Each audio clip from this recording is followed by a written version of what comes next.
बिस्मिल्लाहिर्रहमानिर्रहीम। ये जी रिमशा सर, है कि कम्प्लेक्स टिश्यूज। रिमशा मौजूद है कि नहीं? रिमशा है? सर वो क्लास में तो है, लेकिन वो कहती कि मैं बोल नहीं सकती, मैं हॉस्पिटल में हूँ। क्यों, उसको क्या हो गया है? सर उसकी मामा की तबीयत बहुत खराब है। क्या हुआ है मतलब को? सर ये तो मुझे नहीं पता, सर उनको कश्माला को पता सर होगा। उनको ब्लैडर पेन है। जी कश्माला, क्या हुआ रिमशा की मम्मी को? जी सर उनकी गॉल ब्लैडर में। आपकी आवाज नहीं आ रही, क्लियर नहीं आ रही आवाज। सर वो कह रही है कि उनको गॉल ब्लैडर का मसला है। सर उनके गॉल ब्लैडर में पेन है। गॉलब्लैडर में पेन होती है जब पथरियां हों और उसका हल जो है ऑपरेशन होता है फिर। सर उनका ऑपरेट हो चुका हुआ है पहले। ऑपरेट कब, पहले का हुआ है? जी सर। नहीं, अभी रिसेंटली हुआ है। जी सर, जब हमारे पेपर्स हो रहे थे तब हुआ। उस वक्त हुआ नहीं, जब ऑपरेट हो सर जाए वो उसके शायद बाद। सर उनका ऑपरेट शायद ना ठीक नहीं हुआ था हाँ, वो ये प्रॉब्लम सर है एडमिट है प्रॉब्लम। हॉस्पिटल में।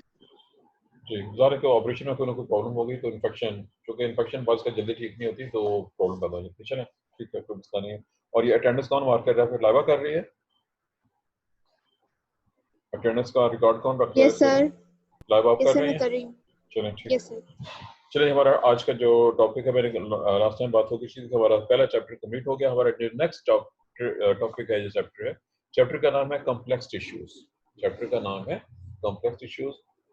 सिंपल टिश्यूज हमने पढ़ ली हुई है। कॉम्प्लेक्स टिश्यू एक ऐसी चीज होती है जिसमें एक से ज्यादा किस्म के सेल्स इकट्ठे एक जगह पे मौजूद हों, उन्हें कॉम्प्लेक्स टिश्यू का नाम देते हैं। अब इसमें मुख्तलिफ लफ्जों का फर्क हो सकता है। अब कुछ लोग वेस्कुलर टिश्यू का लफ्ज इस्तेमाल करते हैं, जबकि कुछ लोग जाइलम और फ्लोएम को separate, xylem tissue, phloem tissue दोनों को मिला के वेस्कुलर टिश्यू कह सकते हैं। और ऐसे कुछ और टिश्यू आगे चलेंगे।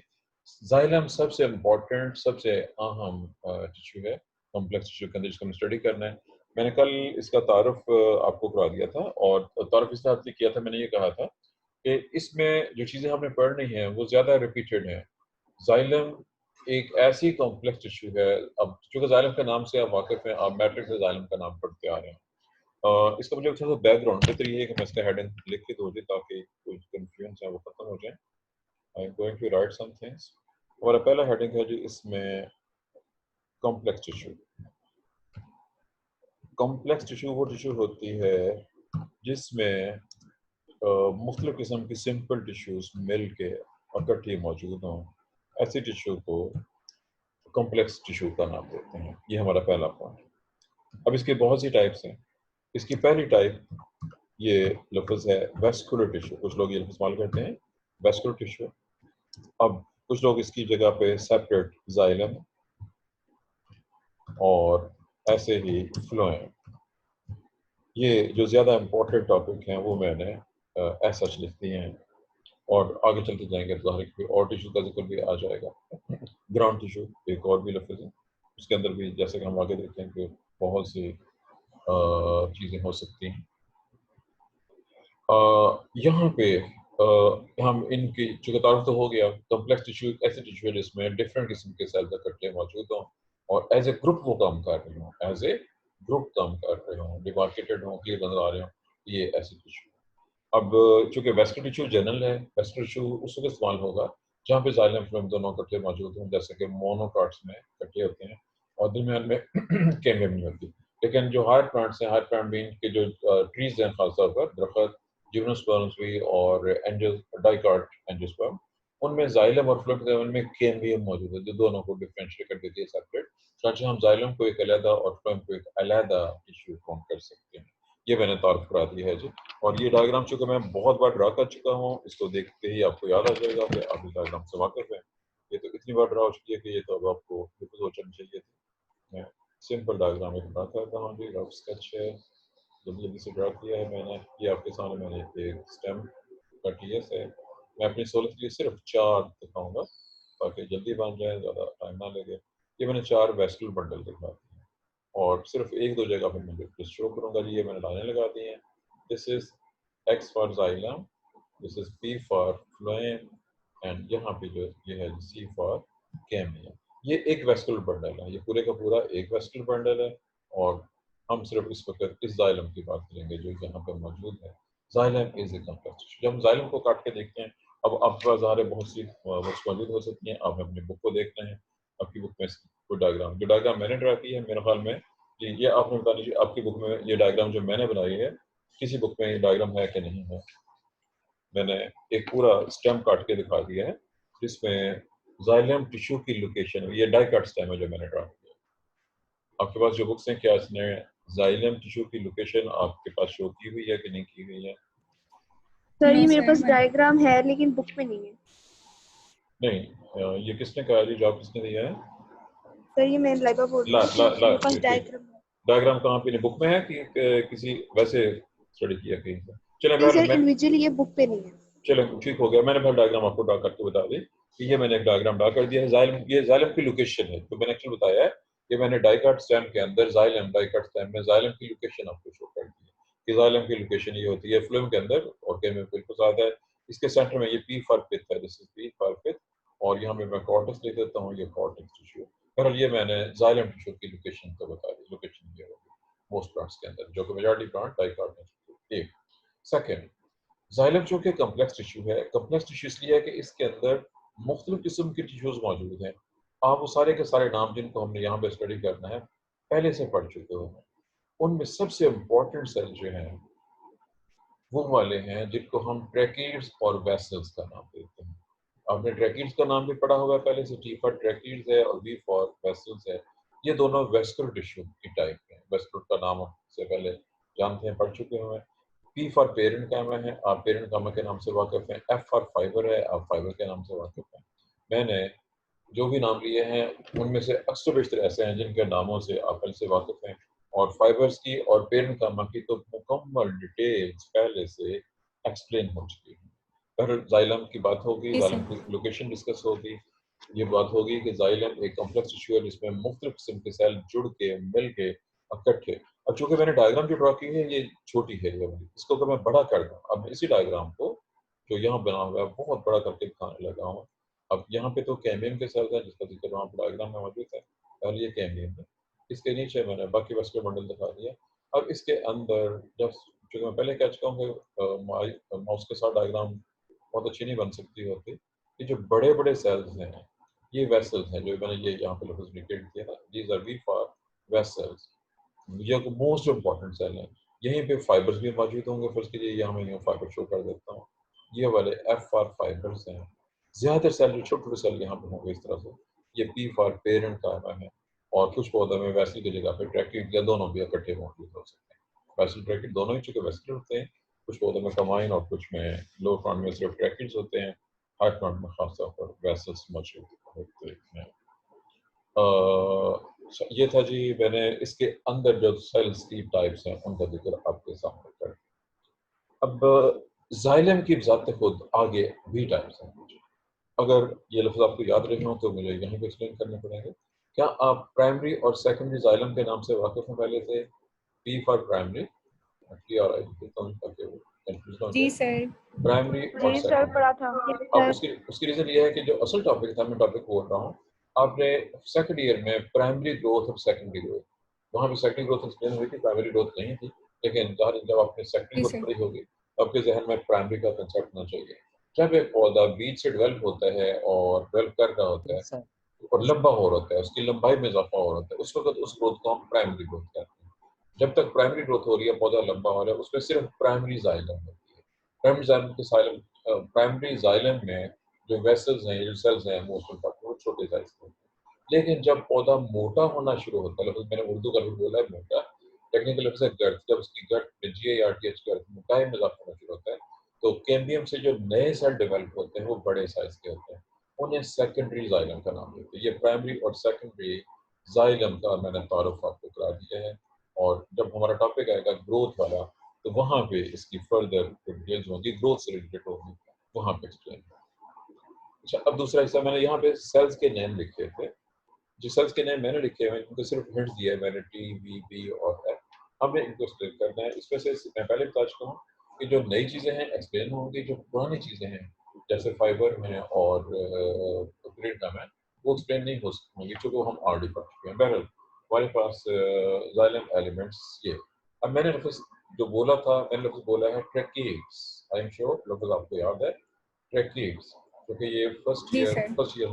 फर्स्ट सेमेस्टर में डिस्कस हो चुका है। ट्रैकीड्स का लफ्ज़ फर्स्ट सेमेस्टर में ट्रैकियोफाइटा, जब मैंने ट्रैकियोफाइटा पढ़ाया था आपको, तो वहाँ पे मैंने लफ्ज़ एक्सप्लेन कर दिया था। अब ट्रैकीड चूँकि ज़्यादा मशहूर लफ्ज़ है, टेक्निकली जो आपके लिए जो ज़्यादा इम्पोर्टेंट लफ्ज़ है वो है जी ट्रैकी एलिमेंट्स। ये लफ्ज़ आपके लिए नया हो सकता है। ट्रैकी एलिमेंट्स का मतलब है वो चीज़ें जिनका ताल्लुक ट्रैकी और ट्रैकियोफाइटा से वही लफ्ज़ हम एक्सप्लेन हो चुका है पहले डिस्कस किया। ट्रैकिया असल में पाइप्स या दालियों को कहते हैं, खास किस्म के सेल्स जो चीज़ों की मूवमेंट में मदद देते हैं, उनको दिया जाता है। ऐसे जी सर, ये भी जाइलम में होते हैं जी इसी ये की ट्रैकाइड्स। जी जी असल सर। में आप इसको मिक्स करने में लफ्ज़ फिल करने लगा था। आई एम श्योर कि आपको अपनी बॉडी के लिहाज से याद होगा, you also have a trachea. जो आपकी बॉडी में जी सर। ट्रैकिया वो कहाँ पे है? जी सर। Air pipe. सर जी सर। जी, आपकी बॉडी में जो ट्रैकिया है वो कहाँ पे है? Do you know it? Sir गले। जी, ज़ोहर का जवाब दुरुस्त है। सर गले गले से में। जी बिल्कुल, दो लोगों ने जवाब दे दिया, सेम जवाब है। जो जवाब पहले देगा वो काउंट होगा। ज़ोहर ने जो जवाब पहले दिया है उसको जवाब दुरुस्त है, दूसरे ने दूसरों को दिया है। तो आपका जवाब जुज़ी तौर पर ठीक है, गले में। ये गले से शुरू होता है, आगे कहाँ जाता है? Sir bronchioles. सर नहीं जी, ब्रोंकाई, नॉट ब्रोंकियोस, सर, ब्रोंकाई। ये ये डिवाइड हो के ये लंग्स जहाँ के अंदर जाता है। जी बिल्कुल लंग्स पहुंचता है, जहाँ पे डिवाइड होगा वहाँ जाके इसके दो वो बन जाएंगे और वो जो दो चीजें बनेंगी इसमें से सर्कुलर नहीं कर सकते,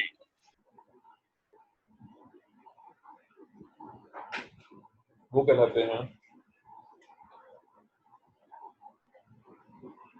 ब्रोंकाई। इसकी जो दो ब्रांचेस हैं वो ब्रोंकाई कहलाते हैं। जी बात चल रही थी जी, ये तो क्या इंसानों में। और सेकंड है सेम या ऐसा ही लफ्ज़ है ट्रैक्यूल्स। ये नाम आपने पढ़ा हुआ है, किसी की याद हो ट्रैक्यूल्स का लफ्ज़ पहले से पढ़ा हुआ याद रखा हो किसी ने? इंसानों में ट्रैकिया सांस की नाली है जो गले में सीने में मौजूद है। इंसेक्ट्स में भी सांस की नालियाँ ऐसी होती हैं, वो भी ट्रैकिया और उनकी ब्रांचेस ऐसे ट्रैक्यूल्स वगैरह कहलाती हैं। वो भी एयर की कंडक्शन में पार्ट प्ले करते हैं। बहरहाल लफ्ज़ अपनी जगह पे है, ऐसी जो कंडक्शन का काम भी है। अब जो लफ्ज़ है ट्रैक्टरी एलिमेंट्स, इसके आगे दो टाइप्स हैं। एक जो छोटे वाले सेल्स हैं, सिंपल वाले सेल्स, और दूसरे जिनको हम ट्रैकिड्स का नाम देते हैं, और दूसरे हैं वेसल्स। अब इनिशियली चूंकि डिपेंड करता है आपकी बुक पे डायग्राम है कि नहीं, अगर है तो किस तरह की आपको अब चेक करना पड़ेगा आपकी बुक्स में इसकी डायग्राम इसने दी हुई है या नहीं दी है। Yes. अगर दी हुई है तो किस सर तरह की ब्रैकेट की भी है और वेसल। सर जी है। चले मैं डायग्राम मैं ड्रा कर रहा हूँ, आपने मेरी डायग्राम के साथ अपनी बुक की डायग्राम को मैच कर लेना है और फिर देखना है कि दोनों में क्या ताल्लुक है, क्या फर्क है, किस तरह से। लेकिन याद रखना है कि जो ट्रैकियोफाइटा का लफ्ज़ है वो इसी ट्रैकिड से इंटररिलेटेड होता है। ये है जी ट्रैकिड और ये हो गया वेसल्स, फॉर वेसल्स है। मैं दोनों की डायग्राम ड्रा कर रहा हूँ। वेसल्स तमाम हायर प्लांट्स में जिनमें खास तौर पर एंजियोस्पर्म, डाइकोट, मोनोकोट वाले शामिल उनमें होते हैं। अब तस्वीर में ज़्यादा नहीं बनाऊंगा, मैं थोड़ी बनाऊंगा, लेकिन वाज़ेह तौर पे नज़र आ जाएगा कि क्या बनाया है मैंने। ये है जी डायग्राम, ये मैंने सिर्फ एक वेसल ड्रा किया, इसके आगे ऐसे ही एक और वेसल भी होगी, अच्छी नहीं बन रही है लेकिन चलें। ये फासला दिखाया मैंने, ये दोनों जुड़ी हुई होती है, मैंने उनके जोड़ को खोल के दूर कर दिया। ये जुड़ी हुई थी, इनको मैंने सेपरेट कर दिया। और इस तरफ मैं एक सेल ड्रा कर रहा हूँ, इसको भी आपने देखना। और ये यहाँ पे एक सेल में नाम बताऊँ, ये वाले हैं और ये वाले हैं। ये अपनी बुक से कंपेयर, ये मैं पहले बता चुका हूँ, माउस के साथ डायग्राम ड्रा करना बड़ा मुश्किल काम होता है, और अगर मैं ज़्यादा डीप डिटेल में डायग्राम ड्रा करना शुरू करता हूँ तो टाइम थोड़ा होता है, स्टेबल ज़्यादा होता है, कवर नहीं हो सकता। चेक कीजिएगा कौन से ज़्यादा सीधे सेल हैं, कौन से भीगे चुभे हैं, कौन से पाइप लाइक हैं, कौन से पाइप लाइक नहीं है, इसका फैसला आपने करना है। सर जो वेसल्स है ये पाइप लाइक है। जी बिल्कुल ठीक है। जी और सर। ये तकरीबन सीधे हैं, ये तकरीबन, मैंने लोगों से सवाल किया तकरीबन, अगर थोड़ा बहुत तकरीबन। कम हो, इसमें यस कम सर। बहुत ज्यादा हो सकते हैं, इस वाले पे बहुत ज्यादा कम हो सकते हैं, इनके सिरे बहुत पतले नुकीले हो सकते हैं, इनके सिरे बहुत फर्क पायलट होता शेप से है, इनके सिरे भी ऐसे भी हो सकते हैं, ये भी पॉसिबल है कि एक सिरा ऐसे हो, एक सिरा ऐसे हो, लेकिन बहरहाल ये क्लियर कट पाइप लाइक हैं, ये पाइप लाइक नहीं है। ये जब जुड़े होंगे तो ये एंड टू एंड जुड़े होंगे। मैं जोड़ दिखा देता हूँ इनका, ये एक है, इसके नीचे यहाँ से ये दूसरा शुरू हो गया है, उसके नीचे ये आगे तीसरा है, ये एक कॉन्टिन्यूस पाइप बन जाएगा फास्ट, जबकि इसमें ऐसा नहीं होगा, इसमें बस ये एक सेल यहाँ पे है, ये दूसरा सेल इधर से इधर तक है, तीसरा सेल इसके इस साइड पे पड़ा हुआ है, एक सेल इधर है, एक सेल इधर है, ये इस तरह से जुड़े हुए हैं। इसमें पानी इसमें से इधर जा सकता है, इसमें से यहाँ से जो अगला सेल होगा, यहाँ से अगले सेल पे चले जाएगा, यहाँ से ऐसे होता जाएगा, इसमें फास्ट मूवमेंट होगी, इसमें स्लो मूवमेंट होगी। मैंने इनका फंक्शन पहले बयान कर दिया, उसमें मुझे दोनों की डिटेल जो है स्ट्रक्चरल डिटेल को सेपरेटली बयान करना है। दोबारा गौर कीजिएगा कि जो ये वाले सेल्स हैं छोटे साइज के होते हैं, ये जो प्रिमिटिव वेस्कुलर प्लांट हैं जो शुरू होते हैं, आपने ऑलरेडी जो सेमेस्टर 1 में पढ़े थे, सिलोप्सिडा, स्पिनोप्सिडा, लाइकोप्सिडा, टीरोप्सिडा, उसके अंदर फर्स, उनके अंदर ये वाले सारे सारे सेल मौजूद हैं। या आप माइक बंद रखें, फातिमा ज़ोहरा आपकी माइक से शोर आता है। ये वाले वो सेल्स मैंने यहाँ पे ड्रॉ कर दिए हैं, ये छोटे साइज के होते हैं, इनमें लेटरल कनेक्शन भी होती है, पानी ऊपर भी जा रहा है, साथ वाले साइडों में भी जाता है और मूव करता रहता है। अगर ये है जी ट्रैकेट्स, जो कि ज़्यादा प्रिमिटिव हैं, ज़्यादा सिंपल हैं, इनकी बात उतनी मोटी नहीं होती, ये उतना सपोर्ट नहीं करते जितना कि वेसल सपोर्ट कर नहीं होती है। ये थी ट्रैकेट और ट्रैकी एलिमेंट्स का पहला हिस्सा, जो ज़्यादा सिंप्लीफाइड किस्म के सेल्स हैं, और जैसा कि मैंने पौधों का नाम लिया है, मैंने पौधों के ग्रुप्स का नाम लिया है जिनके अंदर ये पाए जाते हैं।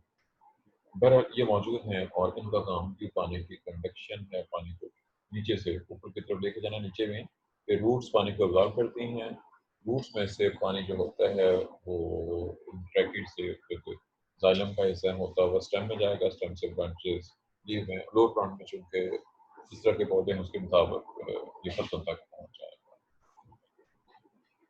हाँ, इनके अपने जैसे मैंने यहाँ डायग्राम ड्रा की हुई है, इसमें शो किया था कि इनके जो आखिरी सिरे हैं बहुत पतले नुकीले लंबे भी हो सकते हैं, और इनमें लेटरल कंडीशन की खास अहमियत की हम लोग की, इनकी दीवारें हार्ड होती हैं और इनमें भी लिग्निन मौजूद होती है और एक्सपोर्ट करने का काम अंजाम दे रहे हैं। जब शुरू में इनमें प्रोटोप्लाज्म मौजूद होगा, जब ये मुकम्मल मैच्योर हो जाएंगे तो आखिरकार वो खत्म होना शुरू हो जाएगा, क्योंकि फिर इसका काम एक ही रह जाता है और वो पानी की मूवमेंट है। जब पानी की मूवमेंट शुरू हो जाए तो फिर उस वक्त उसमें लिविंग कंटेंट का काम खत्म हो चुका होता है। ये था जी हमारा पहला हिस्सा इनके हवाले से या ट्रैकेट्स के हवाले से। अब मैं आ रहा हूँ दूसरे टॉपिक की तरफ, और हमारा जो दूसरा हेडिंग है वो वेसल्स के लिहाज से। वेसल्स के लिए वेसल मेंबर्स का लफ्ज़ भी इस्तेमाल किया जाता है, ये मैंने ऑलरेडी स्पेलिंग पूरी लिख ली है, ये वेसल का लफ्ज़ के साथ थोड़ा लिखा नहीं गया यहाँ पे, और स्मॉल काम करता है वेसल, वेसल्स को ही वेसल मेंबर्स का नाम भी दिया जाता है। जैसे मैंने डायग्राम ड्रा किया, जो मैंने डायग्राम ड्रा किया, मैंने सिर्फ दो टाइप्स दिखा सकता हूँ मैं, ये मैंने कटने जोड़ के बाइफिकेशन में दिखा दिए हैं, ये सब सेम साइज के थे, साइज में ज़रा गड़बड़ हो गई, ये भी वैसे ही थे, और ये मैंने इसका एक सिरा से शो किया।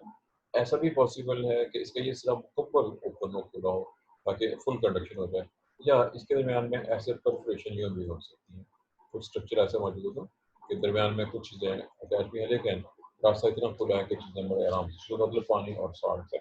असेंट ऑफ सैप एक टॉपिक है जो आप सेमेस्टर नंबर 4 में पढ़ेंगे, इसी के लिए असेंट ऑफ सैप का प्रोसेस होता है।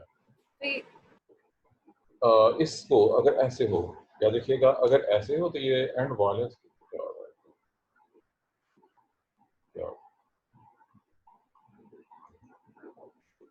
अगर ये ऐसे हो तो ये फुल परफोरेटेड है, अगर ऐसे हो तो इसमें आप कह सकते हैं कि कुछ जाली टाइप की चीज बन रही है, और वेल ये परफोरेशन पेड्स कहलाते हैं। फुल परफोरेशन हो सकती है या पार्शियल परफोरेशन हो सकती है। अच्छा, हमने पीछे एक लफ्ज़ पढ़ा था,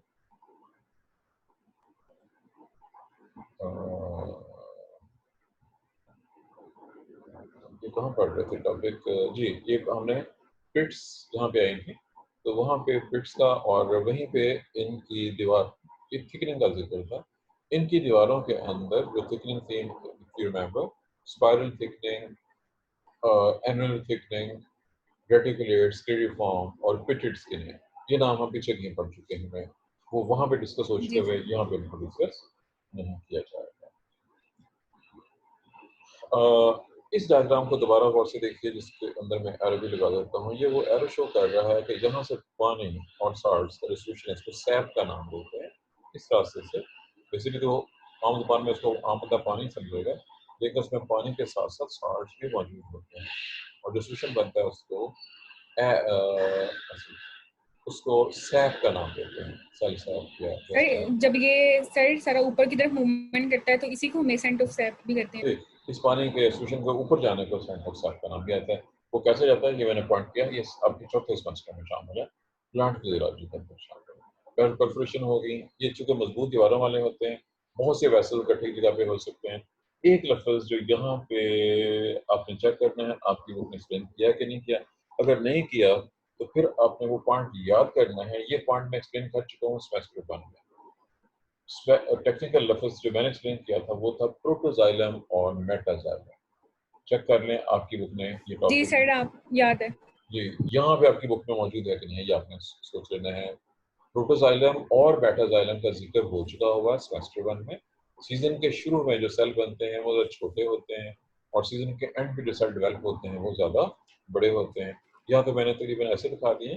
फर्स्ट की हम इसको अगर यहाँ पे सेक्शन में देख रहे हैं, ये ऐसे चेक कर लीजिए। फर्स्ट की ये एक सर सेल है। यहाँ नहीं है। चलो मैं डायग्राम ड्रा कर रहा हूँ। फर्स्ट कीजिए सर ऐसे बुक में दिए हुए हैं। चले, ये मैंने डायग्राम ड्रा कर दी। ये बड़े साइज के हैं और यहाँ पे आके दोबारा छोटे छोटे साइज के साथ मौजूद है। अब जो बड़े वाले हैं, ये जो सारे यहाँ से यहाँ तक बड़े वाले हैं, ये मेटाजाइलम कहलाएंगे, MET मेटाजाइलम।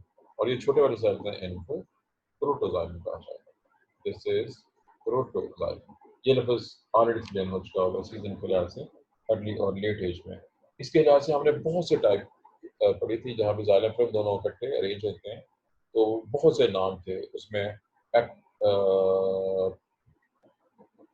एंडार्च, एक्सार्च, ये जो हम देख रहे हैं उसका से ताल्लुक था। लेकिन जी सर। चूंकि उसका ताल्लुक किसी और रेफरेंस से था, स्टीलर तेरी से। यहाँ पे आपने देख लेना आपकी बुक में है कि नहीं है, ये आपने कुछ चेक कर लेना। बहरहाल मेरे हिसाब से ये बेसिकली वेसल्स भी कंप्लीट हो गई हैं। इनकी दीवारों, यहाँ पे मैं दीवारों में कुछ नहीं दिखाया हुआ, इनकी दीवारों में पिट्स मौजूद होती हैं। पिट्स ऑलरेडी एक्सप्लेन हो चुकी हैं, मैंने यहाँ पे कोई चीज़ और नहीं की है। इनकी दीवारों पे पिट्स मौजूद होती हैं जो ऑलरेडी एक्सप्लेन हो चुकी है। अगर इसके साथ ही जी जाइलम के दोनों तरह के एलिमेंट्स यानी वेसल्स और ट्रैकिड्स एक्सप्लेन हो गए हैं। एवोल्यूशन के लिहाज से याद रखिएगा दोबारा कि ट्रैकिड्स प्रिमिटिव हैं और वेसल्स ज़्यादा एडवांस हैं। वेसल जो है वो कुछ चंद एक जिम्नोस्पर्म और मेजॉरिटी एंजियोस्पर्म में मौजूद हैं, जबकि ट्रैकिड्स जो हैं बेसिकली शुरू होते हैं वहाँ से जहाँ पे हमने सिल्लम सिल्डा को स्टडी किया था और ख़त्म होते हैं आपके खासतौर पर एवोल्यूशन के पॉइंट ऑफ व्यू से जो जिम्नोस्पर्म है वो लास्ट ग्रुप है जिसके अंदर जो हमें ऐसा मिलते हैं ज़्यादा होता है। बैरल इसके साथ ही जो हमारा जाइलम के अंदर से सबसे बड़ा टॉपिक जो था जाइलम की जो वेस्की टिश्यू है, यानी ट्रैकिड एलिमेंट्स जो कि ट्रैकिड्स और वेसल्स की टेल के साथ हमने पढ़ा। इस टॉपिक में एक टॉपिक इस हद तक कंप्लीट हो गया। अब इसका दूसरा हिस्सा। Excuse me sir. जी सर यहाँ पे इनकी डिस्कवरी के बारे में भी दिया हुआ है, हम वो करेंगे। आपकी बुक ने इसकी डिस्कवरी साइंटिस्ट का नाम दिया हुआ है कि कुछ क्या और छोड़ दिया हुआ है? नहीं सर, साइंटिस्ट का नेम भी दिया, उसका सारा आगे वर्क भी लिखा हुआ है कि उसने इलेक्ट्रॉन माइक्रोस्कोप पहले डिस्कवर की, बाद में इस तरह करके सारे उसने। ये अगर आप जो आप स्टेटमेंट बोल रहे हैं कि इस डिस्कवरी का जिक्र है, साइंटिस्ट का नाम है और इलेक्ट्रोस्कोप, तो फिर बात गड़बड़ हो गई है क्योंकि सर ये इलेक्ट्रॉन माइक्रोस्कोप स्टडी, डिस्कवरी नहीं स्टडी। वो आगे चला गया ना। जो इसकी अपनी डिस्कवरी है ये तो बहुत पहले, ये तो उस दौर में हो गई थी जब आम माइक्रोस्कोप होती थी। इनकी बेसिक डिस्कवरी तो उस वक्त हो गई थी जब आम माइक्रोस्कोप से इनको स्टडी किया जा रहा था। इलेक्ट्रॉन माइक्रोस्कोप तो बहुत बाद में आई है। उस वक्त तो ये सब कुछ इनका स्ट्रक्चर कुछ इन डिटेल जो है सब कुछ सोच के थे। इलेक्ट्रॉन माइक्रोस्कोप स्ट्रक्चर जो है वो तो अल्ट्रा स्ट्रक्चर में चला जाता है, उसकी यहाँ पे हमें जरूरत नहीं।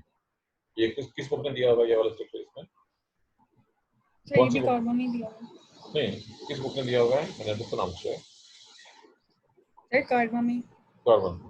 चलो ठीक है। तो उसने याद रखिएगा ये जो एक क्वेश्चन आना है और एक क्वेश्चन में अभी इसका पहला हिस्सा मुकम्मल नहीं हुआ है और इसके 4 हिस्से बाकी भी हैं।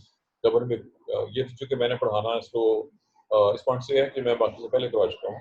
जब आप लिखेंगे तो इसको आपको और शॉर्ट करना पड़ेगा। मैंने बहुत डिटेल ध्यान की है, आपको इसको मजीद शॉर्ट करना पड़ेगा, इतना शॉर्ट कि आप आधे घंटे के अंदर एक पूरा क्वेश्चन आपने अटेम्प्ट करना है। आपको आधे घंटे ज़्यादा टाइम नहीं होगा इसको अटेम्प्ट करने के लिए। जी, हमारा सवाल जी का सर एक ठीक हिस्सा, है। एक बहुत इंपॉर्टेंट हिस्सा हमारा मुकम्मल हो गया। अब इसका दूसरा हिस्सा है फाइबर्स। जाइलम के अंदर फाइबर भी होते हैं। हम जाइलम फाइबर्स को ऑलरेडी डिटेल के साथ पढ़ चुके हैं। अब यहाँ पे मैं जाइलम फाइबर को एक्सप्लेन नहीं करूँगा क्योंकि जाइलम फाइबर्स ऑलरेडी एक्सप्लेन हो चुके हैं। वो अपने ऐड करना है, समराइज करके ऐड करना, पूरा नहीं होगा, समराइज करके ऐड करना होगा क्योंकि आपने एक क्वेश्चन बनाना है। क्वेश्चन की वर्डिंग अगर आ जाती है write note on xylem as tissue, xylem tissue, तो ये एक क्वेश्चन है। अब मैक्सिमम जो बहुत अच्छे बच्चे हैं जोहा की तरह से, वो तो 6 पेज तक लिख सकते हैं। एक आम बच्चा बड़ी मुश्किल से 3 पेज लिख सकेगा। अब 3 पेज के अंदर आप इसको कैसे समाप्त करना है ये बच्चों को खुद पता चलेगा। अब जितना लिखेंगे याद रखिएगा, जितना गुड़ डालेंगे उतना मीठा होगा। आप जितना ज़्यादा लिखेंगे, जितनी डायग्राम ड्रा करेंगे, जितनी एक्सप्रेशन देंगे, नंबर आपको इतने ज़्यादा हो जाएंगे। और अगर आप जस्ट डेफिनेशन दे देंगे, पूरा कर देंगे उसको, तो नंबर उस हिसाब से कम हो जाएंगे। जी, हमारा टॉपिक फाइबर मैंने बता दिया। हम फाइबर ऑलरेडी पढ़ चुके हुए हैं। फाइबर एक्सप्लेन, फाइबर ऑलरेडी हम कर चुके हैं। अब सिर्फ रह गया है पेरेंट का। पेरेंट का माँ भी ज़ालिम में मौजूद है। बेसिक्स में कोई फर्क नहीं है, सेम जो कुछ आपने पढ़ा हुआ है वो। सिर्फ यहाँ पे पेरेंट कामा में 2 नई टर्म्स हैं। पेरेंट कामा, जाइलम पेरेंट कामा के अंदर सिर्फ 1-2 अहम और नई टर्म्स हैं जिससे आप वाकिफ नहीं है। मैं सिर्फ उनका तारुफ यहाँ पे कराऊंगा और उसके साथ ही हमारा ये टॉपिक कंप्लीट हो जाएगा। अब वो 2 नाम जो पेरेंट कामा के लिहाज से जाइलम के अंदर मौजूद हैं, उनकी मैं वजाहत कर देता हूँ। जी, चेक कीजिएगा, अपने बुक्स में लफ्ज़ मौजूद होंगे। लफ्ज़ दिए होंगे इसमें एक्सियल पेरेंट कामा और रे पेरेंट या axial system and vertical system, जिस नाम से भी मौजूद है, डिपेंड करता है आपके पास बुक जी कौन सर सी है। है। कौन सा लफ्ज़ इस्तेमाल किया, सिस्टम का लफ्ज़ इस्तेमाल किया है या उसके साथ पेरेंट कामा और रेस का लफ्ज़ इस्तेमाल किया है। सर एक्सियल पेरेंट कामा और रे पेरेंट कामा। ये लफ्ज़ इस्तेमाल जी किया है। सर। चलो ठीक है जी, ये लफ्ज़ मौजूद है। अब इसके लिए आपको वापस उस डायग्राम को जो मैंने ड्रा की हुई है, क्योंकि आपकी बुक में वो डायग्राम मेरा नहीं ख्याल है कि मौजूद होगी। ये डायग्राम जो मैंने यहाँ ड्रा की थी, इस स्क्रीन पे गौर कीजिएगा, मैं इस डायग्राम की बात करता हूँ। क्या ये डायग्राम, और ये मैंने बता दिया था उसकी जब मैंने ड्रा की थी कि मैं टाइम चूंकि थोड़ा है इसलिए मैंने सिर्फ कम चीज़ें ड्रा की। यहाँ पे ऐसे भी और बनेगा, इधर भी बनेंगे। ये बहुत से वेस्कुलर बंडल मौजूद होते हैं इसमें, मैंने बहुत थोड़ी से ड्रा किए। ये सारे वेस्कुलर बंडल हैं जो यहाँ पे, यहाँ भी है, यहाँ भी है। वो जगह अब सूटेबल नहीं रही इसलिए मैं उनको ड्रा नहीं कर रहा। अब याद रखिए कि जो जाइलम के अंदर सेल पड़े हुए हैं, पेरेंट का सेल आम छोटे छोटे गोल जैसे कुछ हद तक सेल्स, वो इसका पेरेंट का सेल्स हैं। ये सेल 2 तरीकों से अरेंज हुए हैं। अब एक मजबूरी है कि जो तस्वीर आप देख रहे हैं आपके सामने, it is 2D diagram. 2D का मतलब है 2 डायमेंशनल।